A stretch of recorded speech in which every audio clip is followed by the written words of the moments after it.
Welcome to the 60th episode of the Hail Married podcast. I'm A. Toves, and I'm joined by my husband, the Toves. We're back to recap the gritty win against Texas State. Let's get started. Once again, there were Bobcat tears in the Alamo Dome. In front of the second largest crowd in UTSA history, the Roadrunners brought the Bobcats back to earth and won the fifth straight I-35 Showdown. The Roadrunners got on the board first with a 46-yard field goal by Chase Allen. On the next possession, Rocco Griffin rushed for his first touchdown as a Roadrunner to take the 10-0 lead.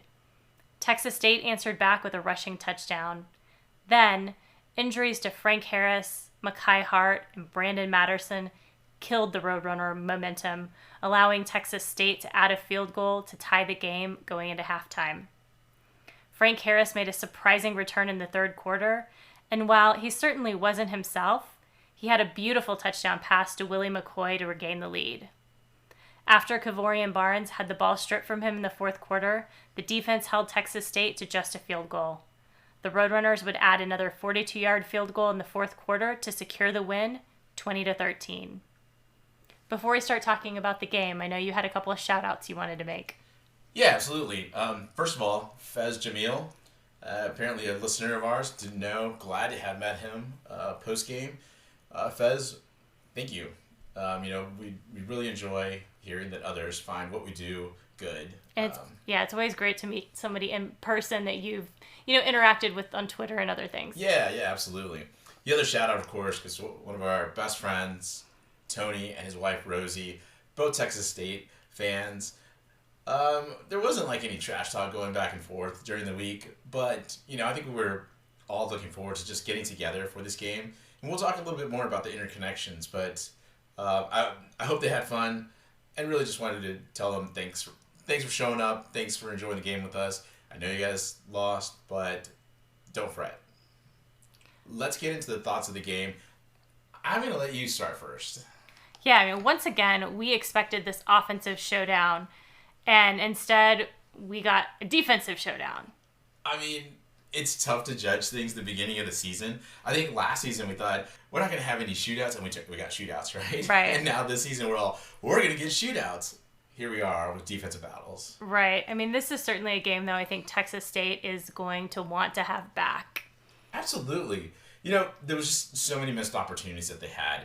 And honestly, look, I get it's a rivalry game, and usually with rivalry games, there are aspects of that, just missed opportunities. The team that's not as good normally is the one that almost pulls off that upset. Mm-hmm. In this case, even though the line was pretty large, I didn't feel like there was that much of a gap because of the way that, Texas State had approached their game. Some against Baylor, but for the most part, the way they now have invested in football. So let's start kind of diving just a little bit into the Texas State, because I really want to make sure that they understand hope isn't lost or anything. This isn't the past year's Texas State teams. This is a good team. Yeah, it was kind of interesting to see on Twitter a couple of it was probably a quarter into the game when they were already pull TJ Finley and let's put the backup quarterback in. Yeah, it was pretty odd. But let's be honest, this is a really tough UTSA defense, right? First of all, they only put up 13 points and allowed 242 yards. So this isn't to say that Texas State was just completely inept. Mm-hmm. Again, missed opportunities here. And let's start really with where I think the problem began, and that was their offensive line. Right. There was a lot of talk from Texas State pundits about the fact that this UIW offensive line has, some NFL prospects. And because of it, look what they did to Baylor. Baylor's a P5 team and, pushed him around. Well, from our viewpoint, we saw what it was. It was a Baylor team that wasn't well coached and was lackadaisical. They just didn't come to play. Not taking anything away from Texas State. Texas State came to play, and that was the problem for Baylor, is that they weren't expecting Texas State to do so. Mm-hmm. I don't know what happened, but if this is such a great line, then why were they being pushed around by UTSA? Because UTSA pushed around this team. And really what it came down to it was TJ Finley wasn't able to step into throws. He didn't have time to make decisions. Right. When he did, they popped. But there were so many aspects of things. Specifically, they had some drop passes that killed drives early. Right. That was big. Again, you have an offensive line that's not really protecting you. You're going to sail some throws. Well, what happened? He did miss some throws, but some of those were because he was starting to get pressured. And, again, this offensive line should have done a much better job, but they didn't. And that was even before, one of their tackles went out. Right. I mean, to me, these offensive lines, both UTSA and Texas State, struggled because the defenses really came after each other. And, real quick on TJ, they're calling for Malik Hornsby to come in. But unless, and I didn't see the Texas State spring game or their spring practices, but Malik Hornsby was always an inaccurate quarterback. He can move around, he can run around, and that probably would have caused UTSA's defense issues. But you're telling me that you would have taken Malik Hornsby running around just so that you can move the ball a little bit? Or, it just didn't seem like, obviously the fans just jumped off the wagon way too quick. Right. TJ Finley's the right guy. Just need to protect him. And they're certainly going to be lamenting that turf monster, though, that took down Cole Wilson on, I think it was the fourth quarter, where, TJ Finley did have that fabulous pass to him, and he ran and almost made it to the goal line, but man, he just got tripped up. Thank you, because it was a great pass. Now look, his momentum did take him down. So, yeah, some of it was a turf monster, but some of it was the fact that Cole just kind of lost his balance as soon as he stretched out for that ball. Nothing wrong with that. You two did your job. You got Texas State's offense in the red zone. The problem is that they didn't execute after that. Right. Again, due to the UTSA defense, but also because it's so much easier for that defense to defend the red zone when you've got the back of the end zone as part of your, part of a extra defender. So, look, I also got to give kudos to Texas State defense. They really came after this UTSA offense. To be honest with you, I thought this UTSA offensive line should have played better. But, looking back, I've questioned a lot of things about this UTSA offensive line. And because of it, maybe it was just me having my UTSA homework glasses on, but this Texas State defense just really caused a lot of pressure on Frank. It caused a lot of havoc for this UTSA offense. And really what it came down to is they just wore down. Mm-hmm. UTSA ran 92 plays against that defense. It was essentially about, it almost felt like almost 80% more plays. Yeah, than UTSA. That was the challenge with, GJ Kenny really trying to have that hurry up offense. Like, that's great when you're executing, but you guys weren't executing. You kept getting 3 and outs, and so your defense just, by the end of the game, was exhausted. Yeah, and unfortunately, I think that's what comes to the cusp of this Texas State review, in that you still are like a recruiting class away. I said it, in our preview, like, you're a good team, but you need one more recruiting class. And the reason I think so is because if they're as good at evaluating the transfer portal as they are evaluating some of these high school players, you get that right mix in there, and this Texas State team next season is going to be quite good, and I think is going to be a contender in the Sun Belt. But again, trust us, as UTSA fans, we've seen the hype of one season. You beat a P5, and then all of a sudden things just go downhill, and after that, things just don't recover. 2017? Yeah. Yep. I don't think that that's the Texas State team that we're talking about right now. I think that this is a team that's certainly causing some sweat on Jeff Traylor's brow, and I think they're going to be a problem over the next few years. Let's move on to UTSA. Look, they had a few penalties, but I think you and I both agree there was a sloppiness to this game. Yeah, again, in terms of the penalties, we really only got hit for the one penalty, false start for 5 yards. We had the unsportsmanlike conduct that was offsetting. We had a holding penalty that was declined. But there was still just sort of this, sloppiness about the game, where whether it was play calls not coming in on time, whether it was just wide receivers who didn't seem like they were getting the right separation. There just were little things that kind of added up. It just led to a game that became a little uneven. Mm-hmm. And there was a struggle to this game. Not to say that UTSA I thought was going to blow Texas State out. But there was opportunities too for UTSA to really grab hold of this game, and it felt like it was a tenuous hold. It didn't ever feel like they really were as in control as maybe we might think. I will say this though, this sloppiness, it just feels like it's been sort of a downhill thing, no?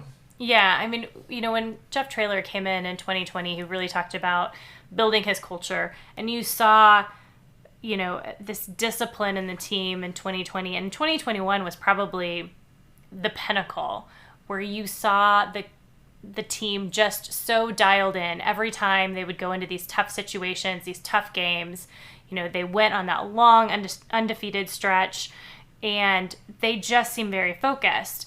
And kind of saw a little bit of cracks in it in 2022, but it just seems like we're not as focused and as crisp as we have been in the past. And a lot of that goes to the coaching staff. Players are going to reflect the coaching, and they're going to reflect what the habits they set in practice. And, I don't think it's as crisp and things are going as crisp. Some of it has to do with the fact that you've got key injuries. But for the most part, you got to find a way to make sure you stay disciplined. And, I've long said, whether it's been on the podcast or just off the podcast, that you've got an emotional coach, and that emotional coach gets his players emotional. They're taking on that personality. But as you start getting a little sloppy, and, Coach Traylor admitted as much, it was like they were having trouble hearing each other on the sideline because it was so loud. There's still no excuse. Like, you've got to find ways. You got to find solutions. But it feels like there's always something, right? Well, we want to pack the dome. Well, now it makes everything louder. You got to know that going in, right? But there really is no excuse to the sloppiness. You kind of see it, and it's concerning because if you don't really clean this up, it's going to be a problem the rest of the year. Okay, I alluded to the crowd noise. Let's talk about the game day experience. Yeah, I mean, 49,326, I think, was the number. Second largest crowd in program history after only our very first game in the Alamo Dome. I mean, that's a gigantic number, and it was really exciting to see. Now, Texas State at one point tried to make it sound like this was a neutral field. They were bringing that many people. I mean, certainly they brought a large crowd, a larger crowd than we typically see from our competitors. And they were loud, but it was not a neutral site by any means. No. But with that, I will say it was fun knowing that two teams like this, two regional rivals, could do this. This is something that, you would think of maybe a Texas and Texas A&M would do. I know they would be much larger than 49,000, but just think about it like 30 years ago when they had smaller stadiums. This is what it was like. You're packing, whatever stadium it is. So it's fun to know that you can go to San Marcos, pack, Bobcat Stadium, that you can come to the dome. Because they can't fill 49,000 in their stadium. No, they can't open a rafter on top like we can. No, but it is good to know that we don't have to depend on a body bag game like a UT, like an A&M, or any other big name to come in. We can just look north to Texas State, and we know that we're going to get a really good crowd. And that, I think, was what's great about this rivalry game. And the tailgating scene was amazing. I think that's probably the best tailgating scene we've seen in terms of just the sheer number of people that were out there tailgating. And you saw this mix of Texas State fans and UTSA fans all kind of together. Yeah, I mean, and again, going back to what we've been talking about, this rivalry game really gets everybody connected. We kind of alluded to it earlier with our friends, but, you kind of start talking about the fact that, you've got either family members that are alums of Texas State or, UTSA.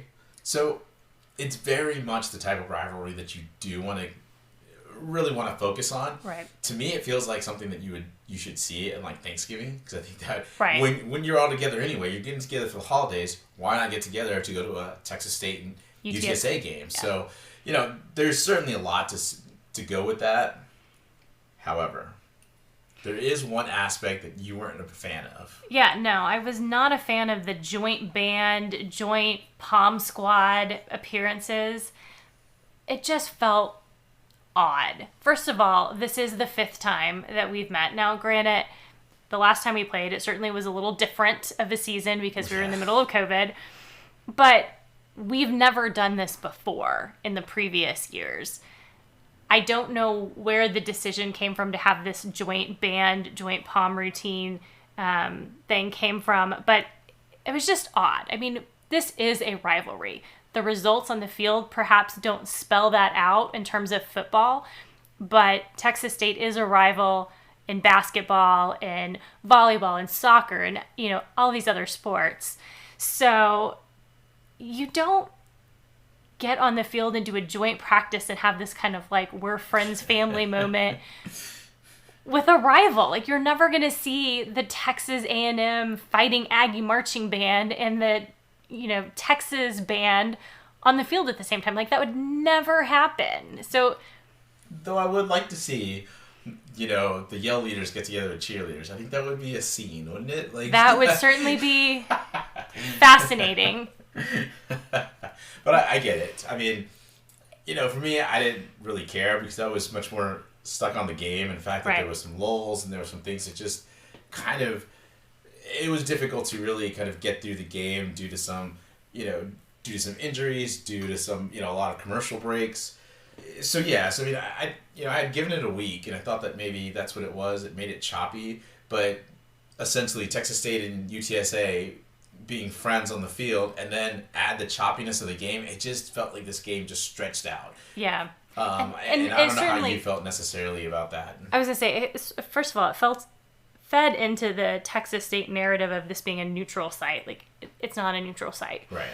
But in terms of just kind of the flow of the game, you know, I think there was a lot of feedback on Twitter about whether or not it sounded as loud as 49,000 should sound, you know, and did it sound louder when we were in the championship game last year, the year before, or whatever.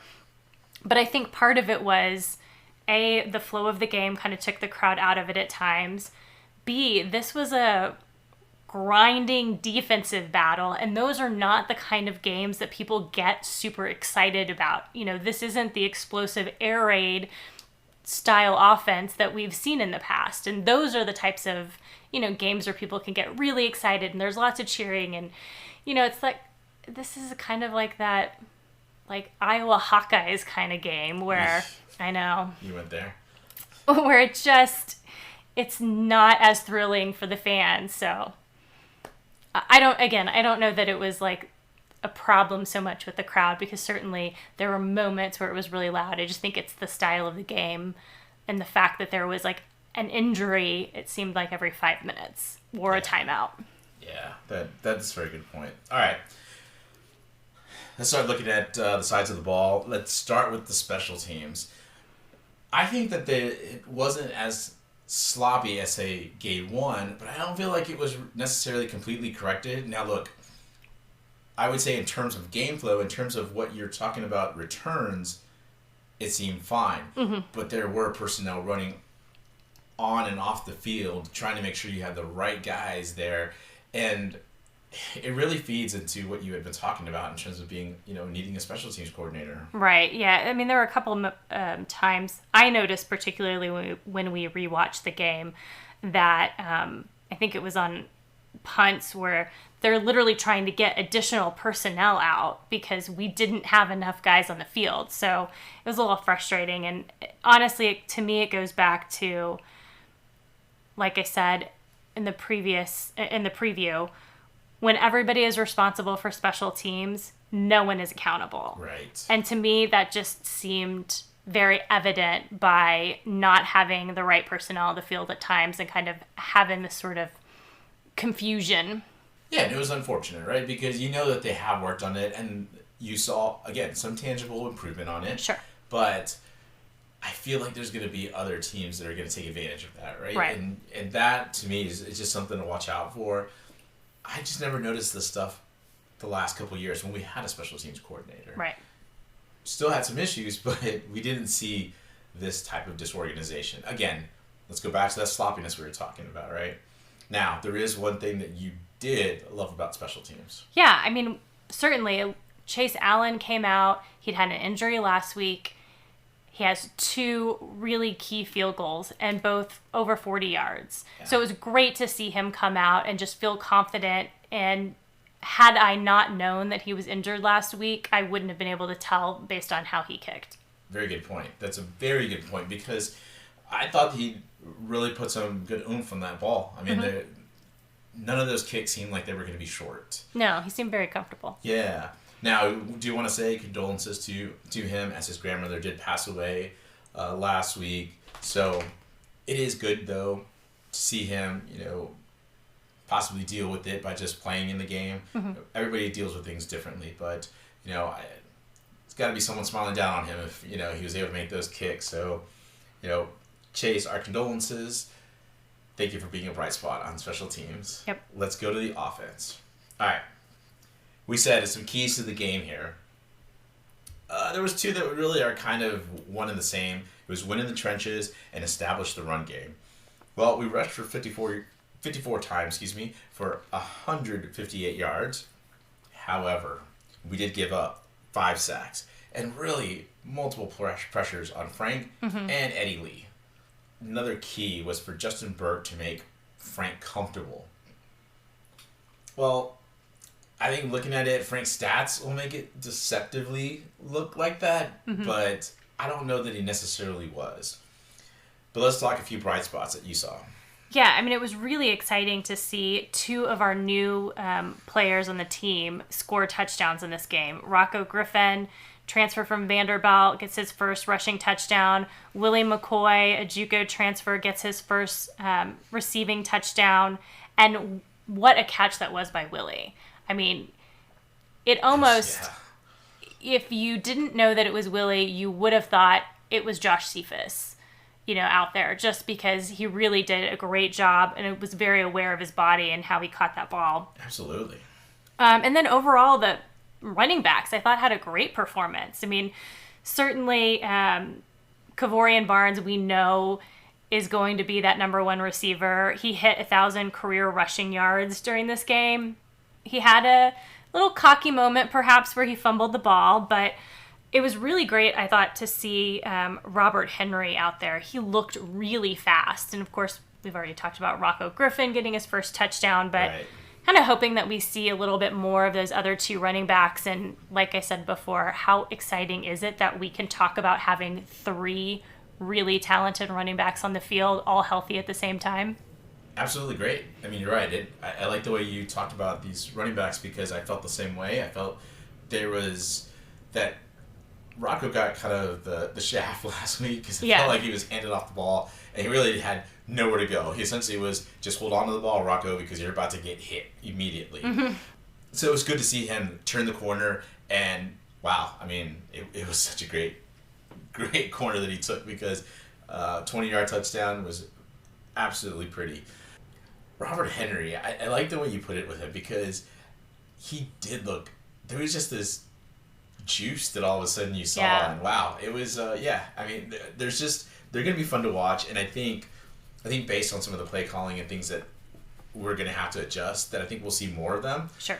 And so I think you'll have a little more twinkle in your eye and you'll probably be gushing more about these rushers here as the weeks go by. Yep. I thought the other bright spot on the offense was the fact that we executed our 4-minute offense in the fourth quarter. I can't tell you how many times we've talked in this podcast and been frustrated because we had, whether it was a 2-minute offense, a 4-minute offense at the end of the game, and we just couldn't hold on to the ball, and we ended up having to punt and give it back to the other team and then just hope that the defense would be able to come up with that stop. And, throughout the trailer era, we've been in so many one-possession games that it was just, to me, really exciting to see them execute on that in this game. Particularly because, as you are about to say, Frank, obviously is not himself. Yeah, absolutely. Obviously, he went down. If you're watching the game, he went down twice. What looked like with a lower body injury in the first half. In the second half, he went down again, but that was more of a guys thing, or he got kind of smacked in the wrong spot. Smacked around in the pylon. Yeah, that's pretty good. Yeah, but not to make light of this, but Frank was wearing a boot in the post-game presser. Look, the thing with Frank is that in every season he's played, he's always been somewhat nicked up at some point. But this season just feels like it's happening so much earlier. The problem is, of course, it's coming off the fact that he had that major surgery, in this late spring, going into the summer. So it really did affect him, and so I just don't see that his health is going to be necessarily improved through the rest of the season. Like I don't see that there's going to be 100% Frank this season. I think we're going to be lucky if we see 85% Frank. Yeah, that's a fair point. And look, one of the issues I had with seeing Frank again in the second half was the fact that it just felt like, I don't really want to say that it was a career ender is what it looked like. I mean, obviously we were all sort of suspended in disbelief, like, what's happening with Frank. But it also felt like this isn't going to be something that he returns for next week. Yet, here he tried it out in the second half, and I just felt like Traylor was making a mistake because of the fact that, he said later that the medical staff told him that Frank was okay. Look, I get that, but I think part of that, and something we've talked about, is the fact that Traylor has talked about having to save Frank from Frank, but it didn't feel like it was happening in this situation. Right. If our goal is to be in the conference championship at the end of the season, we're going to need a healthy-ish Frank, as healthy as we can get him, to execute on this offense and be successful. And still probably not execute on the type of offense that we're used to seeing. But in order to do that, Frank is going to need some time to recover from. He can't take these hits every single game. Right. We're about to play a very physical Army team. And then we head to Tennessee. And you just have to stop and think, okay, not that any of us want to lose any of these games, but they're not counting towards that conference championship. And, maybe we're just going to have to accept that we might not have the type of game that we want against Army or against Tennessee. But if that means that we have a healthy Frank at the end of the season, then it'll be worth it. Absolutely. I mean, and I think that's the problem, is that neither Traylor nor Frank see this season as wanting to be jeopardized because of Frank's health.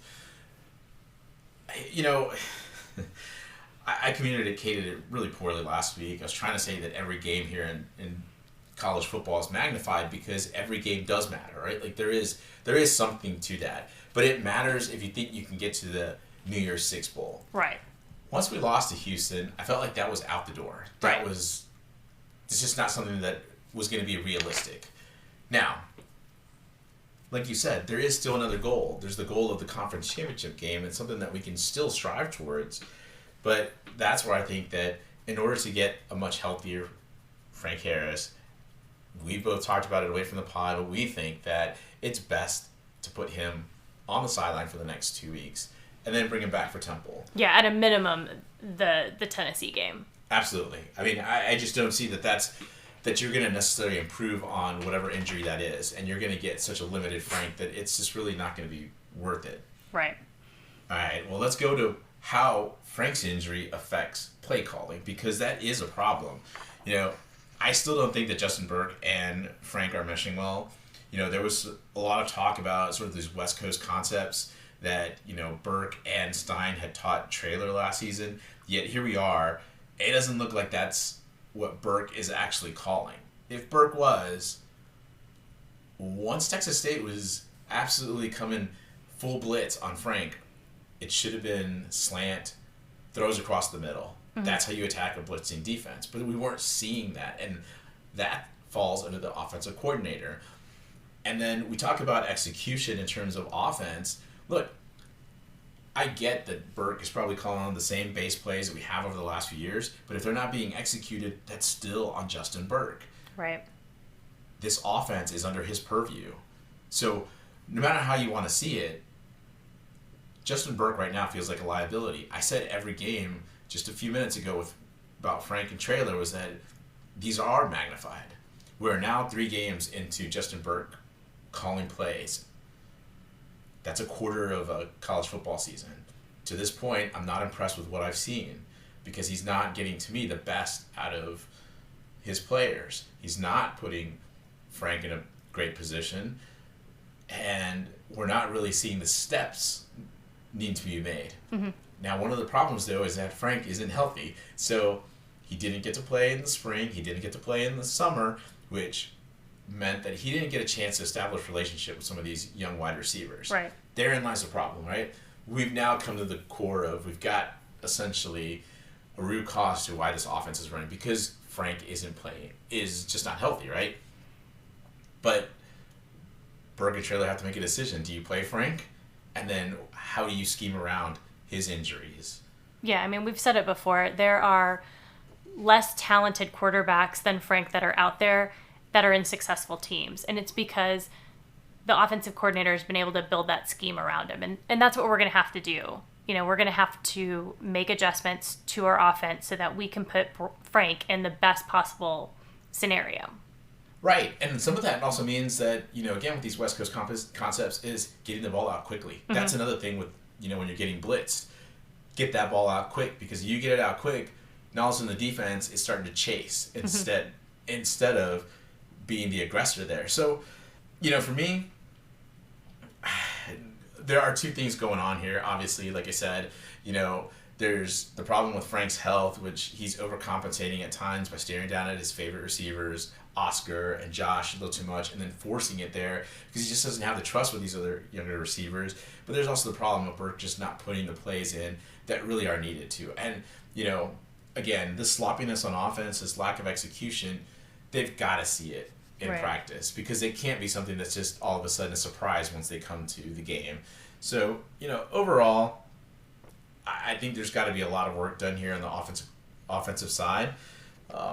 Any other last things you've got in terms of offense? Yeah, I mean, when these wide receivers do get a look from Frank, we've got to make sure that they're on. Tyke is somebody who, he is one of Frank's more favored targets because they do have that relationship. And we saw some great catches by Tyke in this game, but we got to get that every single time. Yeah, I mean, his whole thing was potential, right? And that's the thing, is that it doesn't feel like you're still getting the best out of Tyke. We've talked a lot about the play calling, talked a lot about Frank. Any other things that we learned about the offense this week? I think, again, here we are facing one more season with an offensive line that is injured or injury prone.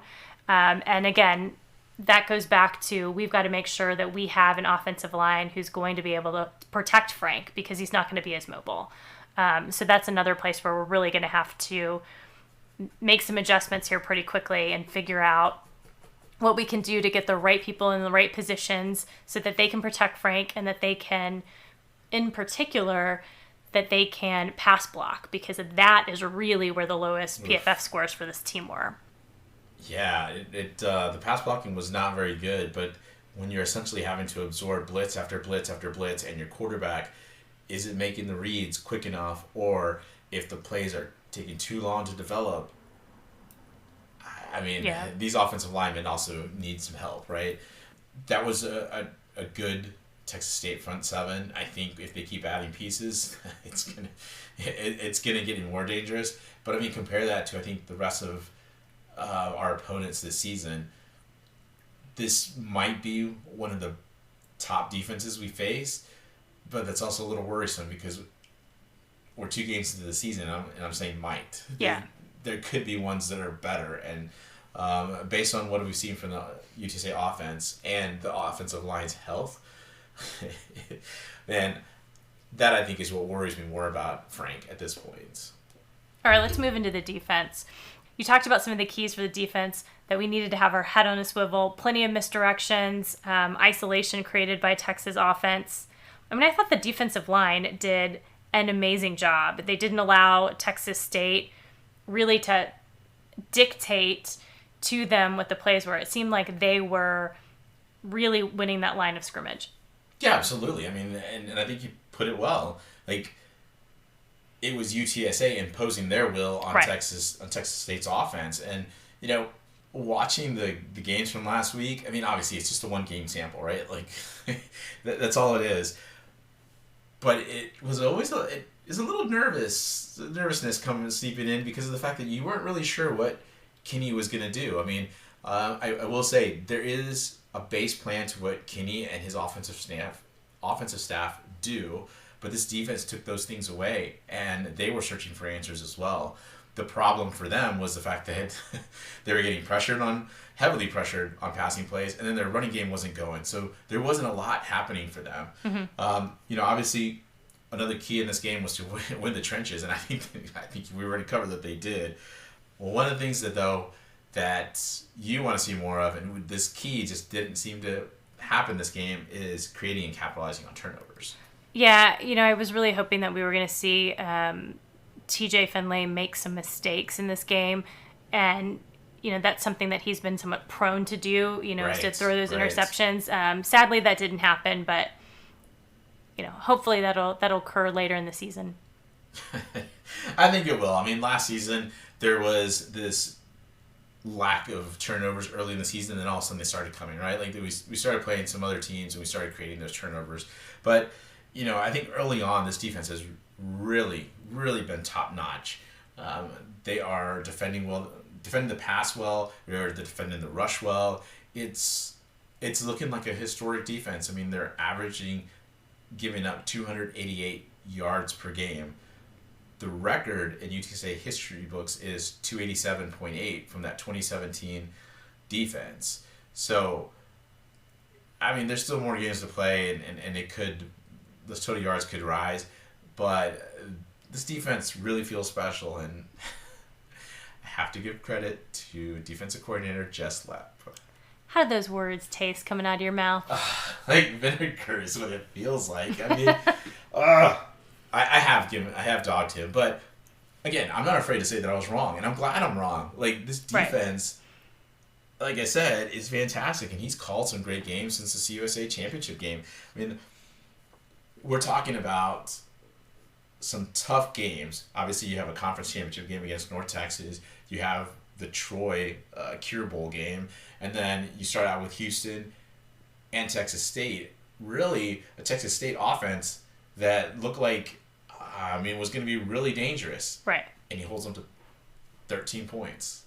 Like, he and his staff have put together some great talent on this side of the ball. And, I had doubted, some things about the secondary. I doubted some other pieces. You doubted some of the linebackers. But, man, I mean, they're just flying around. Right.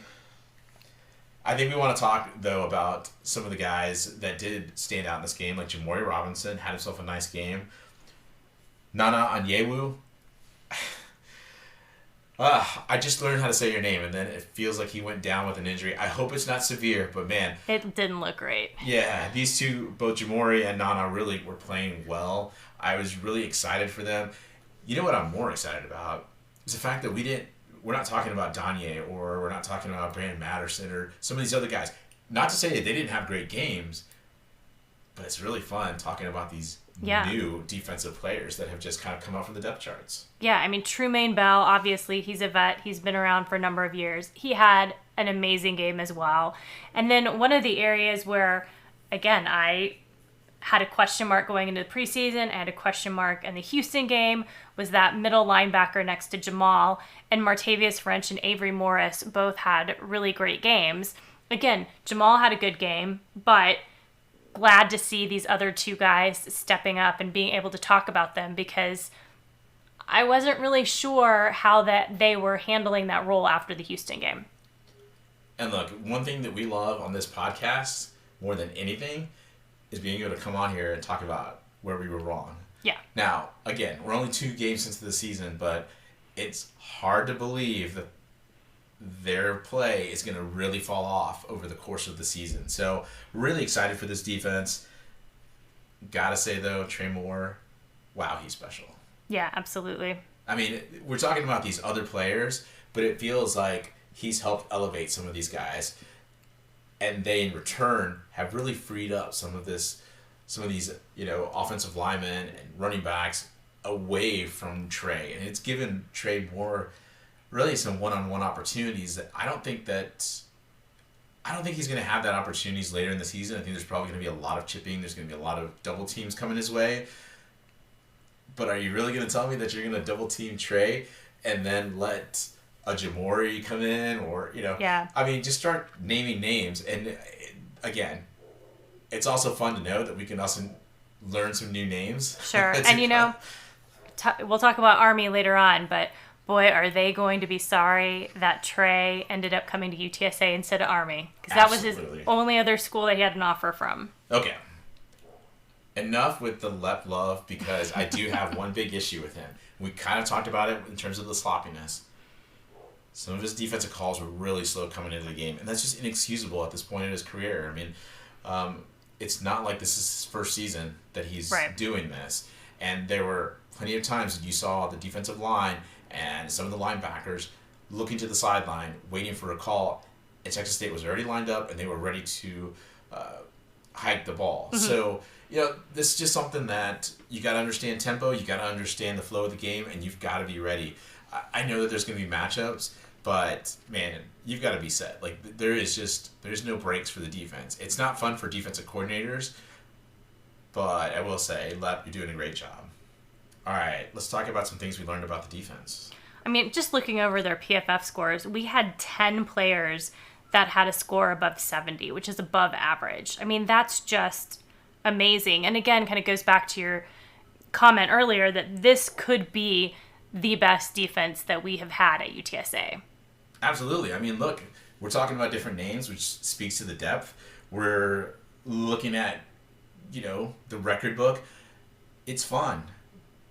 I cannot wait to see what Lep has in store for this defense. And Sadiq Haynes and Brad Sherrod, all these guys that have been on the defensive staff. You put together the talent, but you're also getting the most out of these guys, and that, more than anything, has to be the brightest of bright spots for UTSA early in this season. All right, let's get into the Army preview. The line has opened up at 10.5.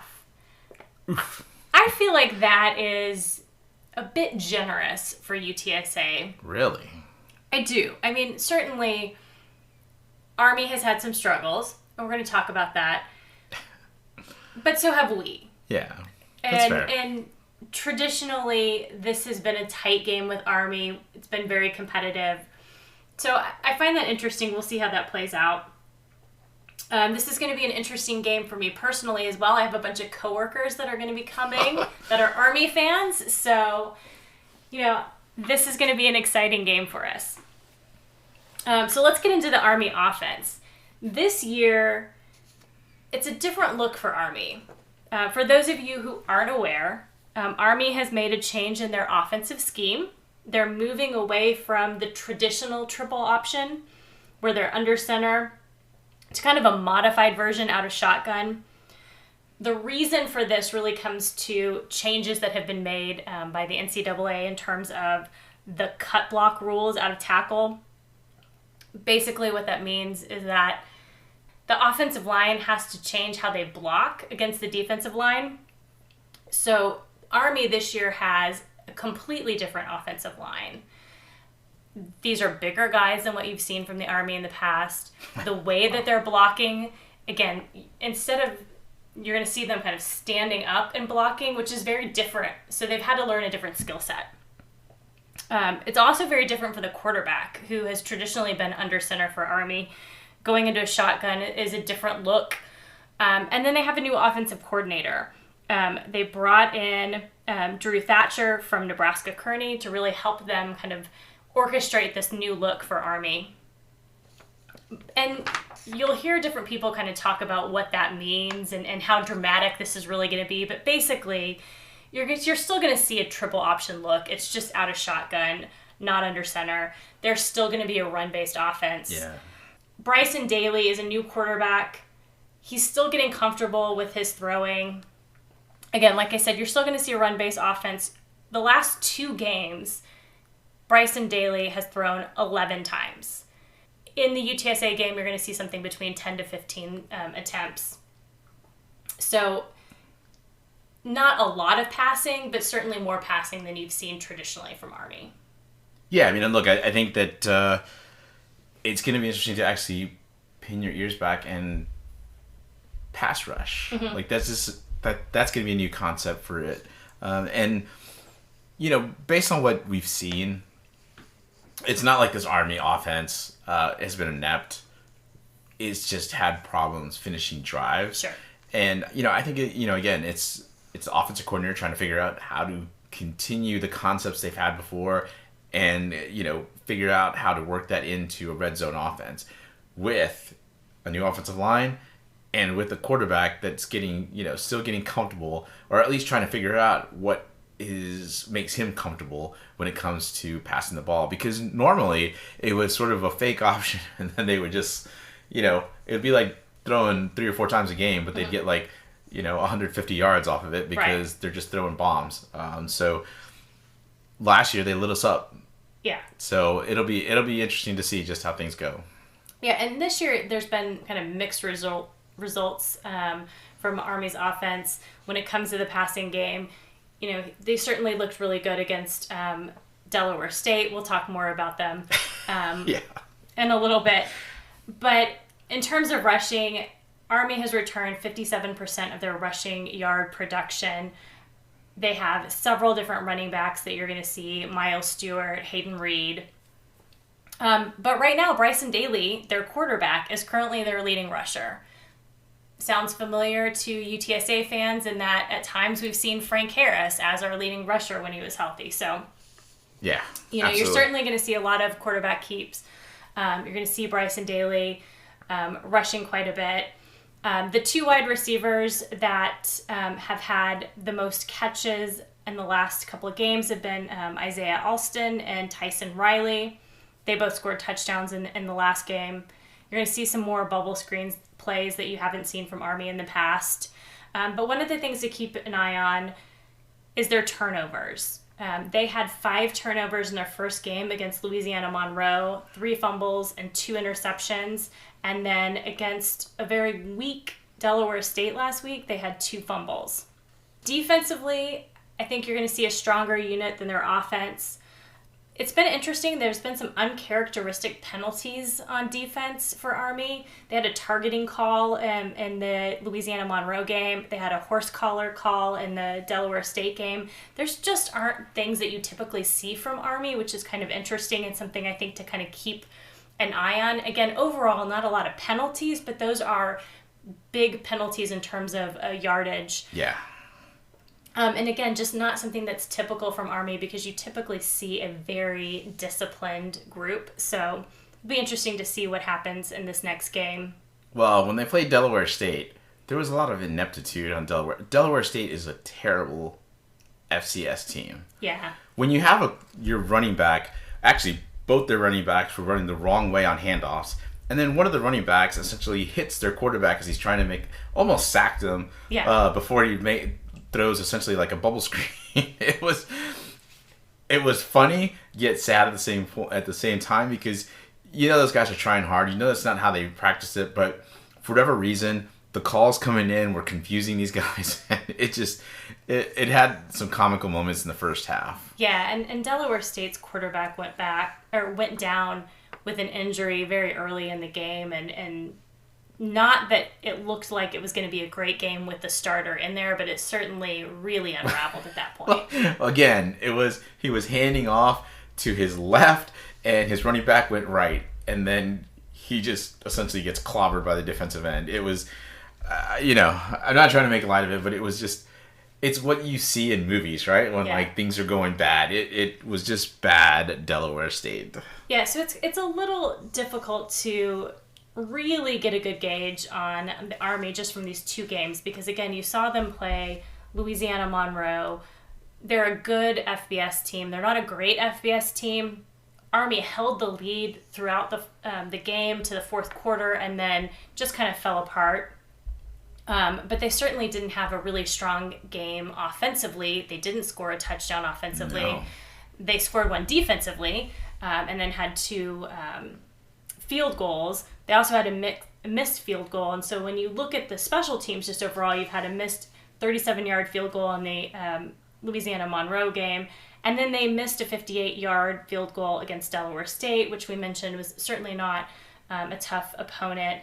They blew out Delaware State, but again, a very different caliber opponent compared to Louisiana Monroe and certainly what they're going to face in UTSA. I would expect to see them go for it on fourth down a lot more than you did against Louisiana Monroe. Again, Army is traditionally a team that's going to, take 4 downs. They're going to run. They're going to be very disciplined, very consistent. You're going to see that again against UTSA. So let's get into what we think our keys to victory are going to be. All right. For the UTSA offense, the keys to victory are there's 2 of them, and they're simple. First, take advantage of those short cornerbacks. They have a much better secondary than they have in the past few years. However, these cornerbacks are pretty short. They're 5'11", 5'10". They don't have anybody 6 foot or taller. We've got some taller wide receivers, Josh Cephas, JT Clark if he plays. Certainly guys that can reach up and make some catches. So something to think about there. The other thing would be, and here's what would be a key, would be to lean on some of those West Coast offense concepts that Justin Burke and Will Stein taught Jeff Traylor. Hopefully that's what he's talking about back to the drawing board with, which is use the short passing game. Use some of these offensive rushing concepts that they had in the West Coast offense to get this offense rolling a little bit more. And I think they can do that against this Army defense. It's just probably going to still take a little bit of time because of the fact that it's very timing based and that Frank just hasn't been practicing, right? On defense, going to have to watch out and limit that over pursuit on the ball carriers. Army, for everything they do, they're also very good at misdirection. So you over pursue and you can put yourself out of a play. And we've seen UTSA do that in the last few games they've played them. So certainly Army's offense is going to try to force UTSA essentially just use that athletic ability against them. So something to watch out there. Last thing is, I think we just need the defensive line to create pressure on the quarterback. We talked about the fact that they're going to be in shotgun. We talked about the fact that there's going to be some pass rushing opportunities here because you said that Army's probably going to pass about 10 to 15 times a game. Opportunities for our defensive line to continue to solidify, win in the trenches, and dominate this Army offensive line. They did it against Texas State. They held up pretty well against Houston. I think this should just be another battle. I'd say a little bit not as difficult as Texas State, but still going to be a difficult battle, right? Not going to be something that's going to be easy. So since it's early in the week, it's time for our way too early predictions. Yeah. Never underestimate Army. Regardless of what offensive scheme they're running, they are focused, they are disciplined, and they're able to bounce back. They were able to gain confidence against this FCS team in Delaware State. They haven't faced the level of competition that they had, or that they're going to face against UTSA. But if we can stay focused, if we can stop the run game, if we can get pressure on that quarterback, I think we can make Daly uncomfortable and prevent him from passing and force some turnovers. I know I sound like a broken record in talking about forcing turnovers with quarterbacks, but again, I think we can do that and we can be successful.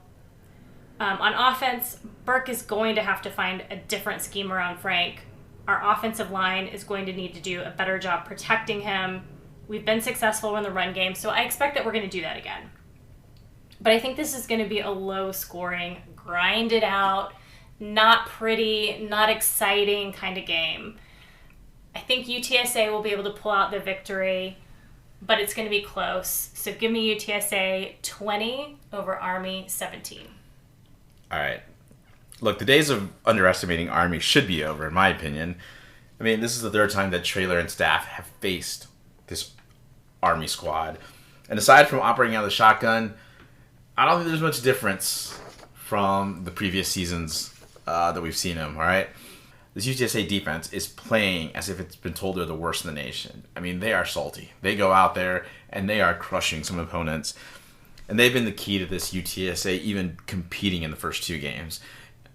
If they give up more points, we're getting blown out by Texas State and Houston. So look, It's clear that Traylor has talked post-game about leaning on Lepp and company to get another win. This offense, I think, is still going to slog through another week with Frank hopefully getting through the game healthy. I mean, it's a short week, so I don't think that there's going to be too much that they can fix. And there's not a lot that you're going to want to install for Tennessee. So, I get that you think it's going to be close, but I think UTSA covers. Give me UTSA 24-10 in the Dome. All right, before we go, let's talk about a couple of key matchups this past weekend in the American Conference. Rice pulled out a stunner and beat Houston in double overtime, 43-41 at home. I mean, you got to hand it to Rice. It was amazing. They've gone up 28-0 in the first half. Houston mounts a comeback, but they were able to pull it together and win in double overtime. I mean, who would have thought? On the one hand, it's a little bittersweet because you keep thinking in the back of your mind, like, we should have beat Houston. Rice just beat them. But on the other hand, like, you got to hand it to Rice. Like, good for them. All 25 students that were at the game rushed the field afterwards. I mean, it's an exciting moment for that program. Yeah, and you know what? It just makes it much more difficult to swallow that pill from last week. I mean, there's the mistakes that UTSA makes. Rice is able to overcome their own mistakes and allow Houston to come back and still beat them in overtime. I don't know. I think there's just something that Dana has over a Traylor. So, look, you're right. Good for Rice. I think maybe JT Daniels being there gives him some competent quarterback play. So that really helps what Rice is doing. But again, he's only there for like a year, so it's only a short-term Band-Aid. It'll be interesting to see how the rest of the season goes. But yeah, congrats, Rice. Yeah, and then Tulane, while they lost to Ole Miss 37-20, they still had a respectable showing. And, right before the game started, they announced that Pratt was going to be out. It kind of seemed like maybe this was going to be kind of, a very lopsided game without Pratt, that Ole Miss would come in and, really just laid on thick. But Tulane did well, and they had this respectable showing. So good for them. Overall, for the American, it's great to see, Tulane have a very competitive game. Who knows what's going to happen in terms of Pratt's injury long term and what that really means for them. But yeah, I mean, honestly, I think that they look better than everybody has thought. To your point, if Pratt is out for a long time, what does that mean for them? But it's kind of interesting that we're kind of going through the same thing, except UTSA isn't playing, to me, overall as a team as well as Tulane has. So it'll be fun to see how Tulane goes, but obviously we would love UTSA to play well, go undefeated in conference, and go into Tulane Stadium at the end of the season, and play for a chance to go into the championship game. So, and then in another completely different story, North Texas lost to FIU 46-39. It's just interesting to watch the UNT faithful absolutely melt down after this loss. Certainly, they had higher expectations for their new coaching staff. Losing to FIU, a former conference foe that has always been at the bottom of Conference USA, has got to be a bitter pill. And it's a little satisfying to watch this. One, it sucks for the American because here you just brought it over North Texas. But the second thing I want to point out here is the reason they're melting down is because you're not supposed to be rebuilding. Like, you fired Seth Luttrell coming off of a Conference USA championship game. Right. You're supposed to be just kind of reloading, and Morris should be making them look competent in these two games. And the fact that to watch Cal just throttle them last week, and then to see them come out and, I mean, they didn't get blown out, but just a tough loss over here, things are starting looking good. Third thing I want to bring up is North Texas, it is clear that you hired the wrong former UIW coach. Right, yeah. They're probably wishing they had G.J. Kinney instead. They should have gone with Kinney. I had questions about Eric Morris. I thought it'd be fine, but I didn't think, and I think we talked about this in our preview, I didn't think he was a huge improvement over Seth Luttrell. what North Texas needed was a huge improvement over Luttrell, and you didn't get it. Mm-hmm. Well, I think that about wraps it up for us on this episode. So thank you for joining us on the Hail Married podcast. I'm Atoves. And I'm the Toves. We'll be back next week to review our win against Army. Birds up.